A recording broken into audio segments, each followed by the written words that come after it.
See them on Okay. now. All right, guys. Well, thanks for joining today. We're going to be talking about motivation. I feel like it's a really important topic, especially for stroke survivors. I think a lot of us are dealing with different limitations, and also neurofatigue is a big one. So that's why I wanted to have Dr. Sam on today, and she's going to discuss like tips with motivation to help all of us. But I'll tell you a little bit about Dr. Sam. She's a neuro PT and is the owner of NeuroThrive. It's a remote neuro PT practice. So let's please welcome Dr. Sam. Hi guys. It's so nice to meet you indirectly through through Instagram, and thank you so much for having me. I'm so excited to collaborate. Hopefully it's the first of many. But going back and forth with you, I think our mission and vision are very, very similar. So it's Yeah, nice to big work time. with like-minded people and chat about really things that are important to both of us and ways that we can help others, even the littlest bit. So Mhm. I'm very happy to be here. Oh, yeah, I'm glad you came on. Yeah. So, what are some big things that can help with motivation from your perspective? So as I was really like preparing for today, I think just in general, dealing with motivation. Oh, my dog just entered the room. I think just understanding and dealing with motivation and what your relationship with motivation is like is the first best step, because it can be a lot of things for people. And, it's really easy to say that I need to be more motivated to do things, but it's so hard to do. And finding what motivates you, I think, is what's most important to get started, because what works for me isn't going to work for the next person. So, Such a good point. yeah.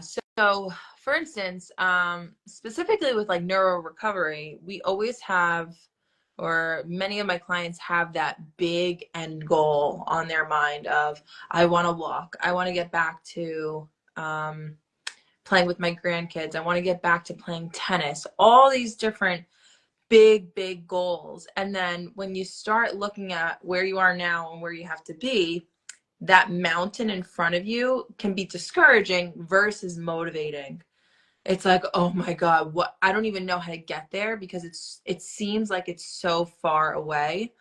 And I think we really need to readjust um, our vision as to how to get there, and being motivated by the small things to see those little pieces of progress. Because when you get that little bit, that is like such a little motivating, like, oh, okay, I feel it, I see it. So like, what really would mean progress, or what would be beneficial for you to see right now that's going to push you in the right direction? Whether that's, I'm able to stand up on my own, I need less help, I'm able to walk for even 1 minute longer. Those little steps in the right direction can help with a lot of internal motivation, where you don't feel like that end goal is so far away. It feels a little bit more attainable because you're going, step by step. Yeah, I can definitely relate to that. I think being more clear, and as I've gone forward with my recovery, I'm more and more clear on it, and I think it's good to have that top of mind. Yeah. So even with like, um, I I think we always think of, I was actually just speaking to another therapist the other day about this, and even just like in the business mindset of like, you always think about like where you want to be. You want to graduate school, you want your business to make this much money, you want, to get married, all these different things. But I think we need to fall a little bit in love with the journey of getting there, and really make the work that it is to get there fun and exciting for us. Because if you're not motivated and you're not having fun and it's not meaningful to you, what is it going to do for you? You're not going to be able to stick to a good plan and a good habit moving forward to get to where you want to be. So, for instance, like even me, like I struggled with just, um, work-life balance and getting myself to the gym. Like I preach all day, we should be doing this, we should be doing that. And it was so hard for me to get there. And then I found a gym that I absolutely love, where it's fun for me to go and I accomplish little goals while I'm there. So I could always think, oh, I want to get better at this. I want to get better at that. But just enjoying the time that I'm actually there gives me a lot. So I think finding that in a rehab journey is really important. But it's never as easy as all other journeys in our lives, because it having a setback like a stroke and having to deal with that huge life change is one of the hardest things you'll ever experience in your life. And I'm sure that you can share that better than me. Yeah, for sure. I do say that, as I continue to do the things that I want to do, it gets a little easier. So I think to find the motivation as I'm building the habit too, that really helps me. What has motivated you throughout your journey? And has it been different depending on the step in your journey that you're at? Yeah, in the beginning, I think I was just doing it knowing I wanted to get back to before the stroke. But as I'm continuing on, I really like how you said to be in the moment and enjoy the process more, because sometimes we're so focused on the goal. And I do relate, and I really love what you said about that. And sometimes it's the process, the journey, because, it's like we're on that path, so might as well enjoy it. Yeah, yeah, just making exercise and making movement fun for you, and um, knowing, it is going to be beneficial, but who wants to just sit there and do boring activities? Like I was actually just speaking to someone, and it was one of my potential in-home clients, and she's like, "What kind of equipment do you use?" And I'm like, I use everything. So whatever works for you. Like if we want to get back to like loading the dishwasher, like we are using dishes, like we're using plates and cups. So like I don't know if you want to call that equipment, but like that is something that would make something meaningful and motivating to you versus me like having you move cones from one part of the room to the next. So I think making the rehab process itself very salient and relatable and meaningful to uh, the life goals or the different skills that you want to attain is so important. Specifically too, because I'm sure everyone in here has heard about neuroplasticity, and there's all these different things of how do we drive learning, how do we drive changes within the brain. That includes, I mean, lots of intensity, high repetitions, making things task specific.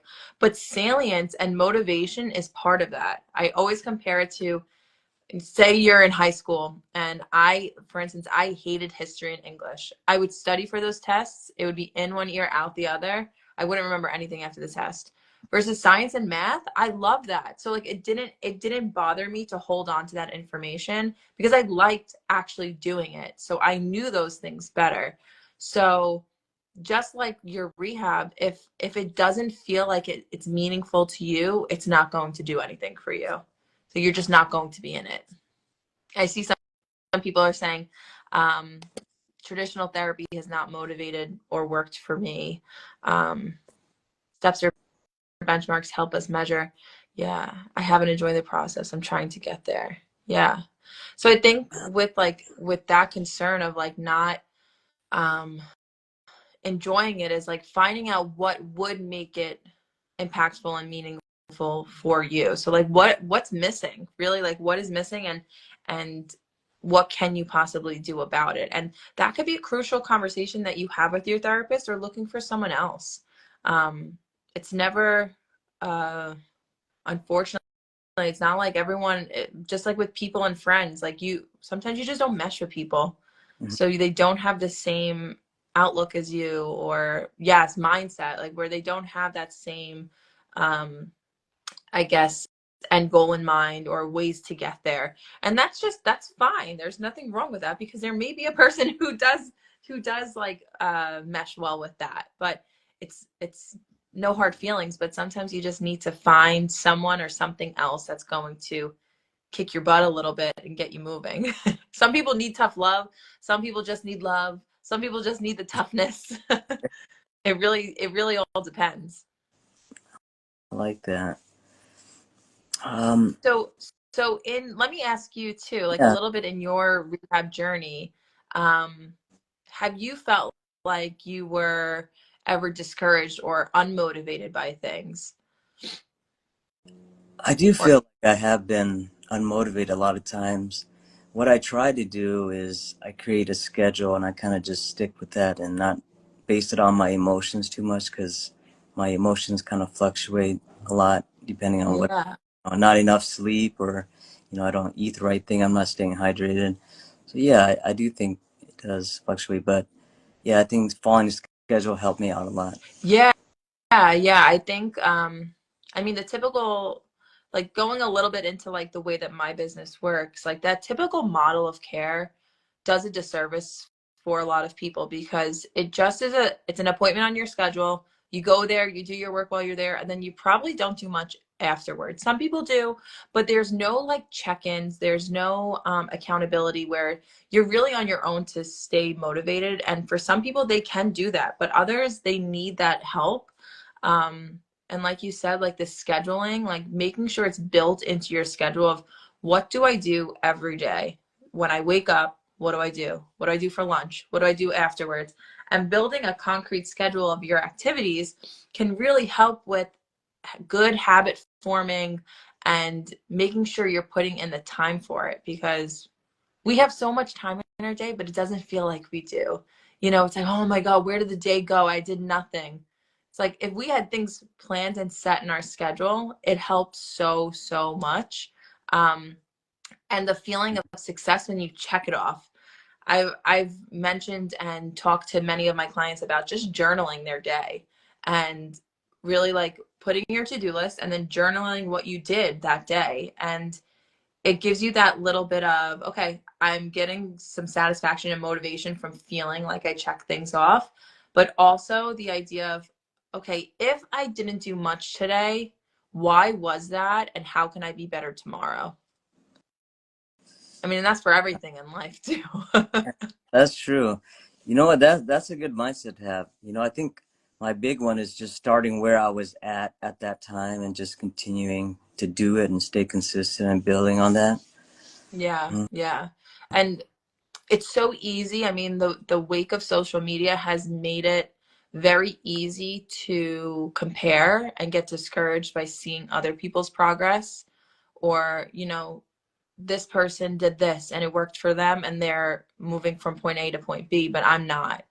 So, how how did they do it and why isn't it working for me? And like instead of it being motivating to say, they're kicking butt and they're doing the damn thing and they're getting results, it's, oh well, I'm not making progress. I'm, woe is me attitude, which it's completely normal to feel that way. I feel that way in my business all the time where I'm like, look at these amazing therapists and all these amazing businesses that are helping so many people. It's like, how do I get there? How do I reach out and reach more people? And I think it's very easy to get down on yourself when you're doing that comparison in the negative way. But also understanding that this is so individualized for the person. It's not a one size fits all at all. Like it's not even a one size fits many. Yeah. Like everything is different.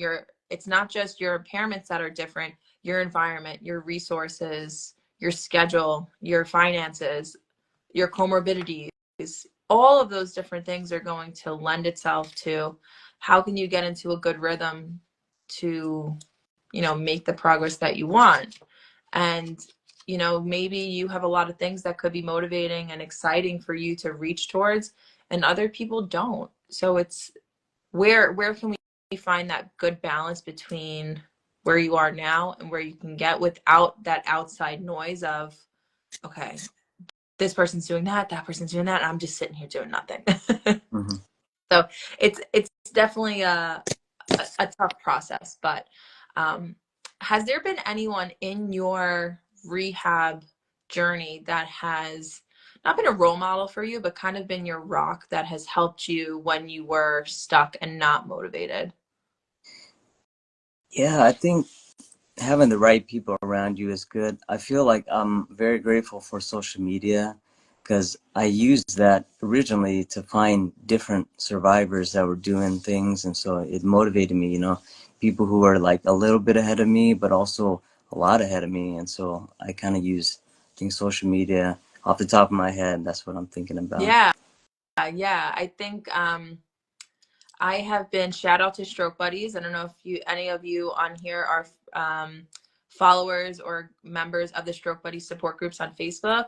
Ralph Preston runs those. He's a stroke survivor himself, and I found that community, and it's helped me kind of communicate with and make connections with the stroke community, but also just seeing the support. There, obviously, anywhere on social media, there's going to be negativity here and there, but the overwhelming support and questions and answers and all this communication and community really that's built on something like Facebook is really, really it's nice. It's really nice to see. And I think finding, which is something that I'm actually doing tomorrow, if you'd like to be a part of it, or anyone who's on here, I'm trying to start like a stroke buddy system where it isn't so broad, where you're just in a group Yeah. and you feel uncomfortable reaching out to random people to help you. I'm trying to make it a little more intimate, where we can have stroke survivors connect on a smaller scale to find someone who really, I guess, is on the same level as them motivation wise. Because like we said, there are all different levels of motivation, and there's all different types of people in this world. So finding someone who's kind of on the same journey as you and struggling with the same things can be helpful. Because say you have a really motivated person that does like 10,000 steps a day, they're exercising 7 days a week, and then you have someone who's really just struggling with day-to-day things. Mm-hmm. That might be a big disconnect, where that can be discouraging for the person that is not doing as much, or it may not be motivating for the person who's doing so much. So I'm hoping that this little Google Meets thing that I'm doing tomorrow, it's at 5:30 Eastern Standard Time. I put a Google Meets in my story. I hope that fosters a little bit better connections, where we're Yeah. able to Okay, thanks for link people that. up Mm-hmm. that would be a good match for each other. I'm like trying to play stroke matchmaker. So I'll make sure to tag Dr. Sam once I post this video, and then join tomorrow if you can, because I think that's so powerful. Thank you for sharing that. Yeah, yeah, of course. Just trying to get the resources out to everyone and make that community. And I mean, you have been wonderful. And just having the ability to have, we're just people, just a person. You could just reach out to me whenever you want. Like, it's not scary to, just ask me a question in my DMs. Like, that's what I'm there for. That's what this community has been built for, so that we're able to support and help and find the correct resources. I'm Yeah. like trying to look at the Yeah. comments. Yeah, I know. Sorry, I missed some of the comments, but you know what? I appreciate your time, Doctor. It's about 18 minutes. Yeah, So sure. I think we should wrap it up. Sounds good. And then, yeah, just reach out to Dr. Sam anytime, or me Yeah, too. so yeah, I'll be tagged on this video. I also have a Facebook page that you can follow. I like cross post all of my Instagram stuff. And if you're looking into finding someone who's going to be that sole person to help you find a good rehab journey and make a program with you, you can book a discovery call with me too. It's right in my bio, where we can chat and kind of see if what would work best for you to kind of get you on the right track. But I'm Yeah. so Yeah. grateful to be able to join and chat with you and meet everyone in the comments and whoever is watching now and later. Yeah, me too. Thank you so much. Yeah, I hope you guys got value, and For sure. have, Maybe we could do these here and there. So yeah, if yeah. anyone has anything else that they'd like for us to chat about, I could talk for like 3,000 hours. So All I will not run out of things to talk about. right. All right. All right, All Doctor. right. Have a We'll good one. talk soon. Okay. Bye. Bye.